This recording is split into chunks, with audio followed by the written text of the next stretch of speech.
Pra denoncimi apo prokuroria do të kaloj dhe do ta përfshi kodi civil, pra akuzën që po i bëhet shqipes nga Eltoni Liriani në emër të parashkjevisë Simakut për deklaratën e saj të bërë në Top Albania Radio. Kujtojmë një herë tjetër që tha që parashkjevia hynte mes çifte dhe pikërisht për këtë nuk ka patur karrierë dhe gjithçka është mbyllur dhe ka përfunduar rrugëve. Në qoftë se kjo përfshihet nga kodi civil,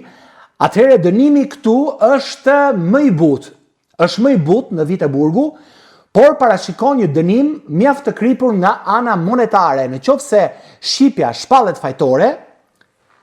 i bie që sipas kodit civil ajo të dënohet nga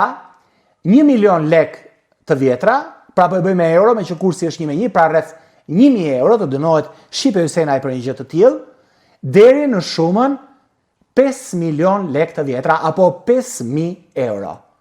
Imagjinoni pak, për një lavgoje të thënë në një media kombëtare, në deklarat, në një rrëfim që bëri shqipja aty. Ndoshta është veprim i nxituar, ndoshta e ka thënë nga euforia, ndoshta e ka thënë nga eksperienca, sepse është marrë gjithmonë me personazhe të ndryshëm, të cilët jo gjithmonë çfarë s'kan thënë,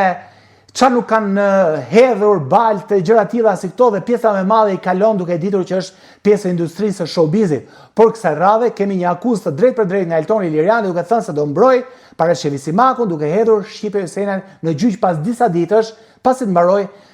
javën e modës kur është impenjuar në Paris, në Francë. Kodi civil parashikon pra gjobën në qoftë se shpallet fajtore shqipja nga 1 milion lek deri në 5 milion lek, pra nga 1000 euro deri në 5000 euro,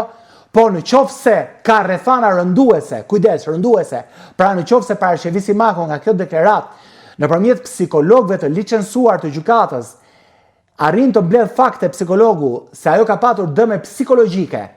apo dëme pasurore, pra i është ndërprer kontrata, i është prishur imazhi publik apo gjëra të tilla si këto, kodi civil parashikon për Shqipe Hysenaj deri në 3 vite burg.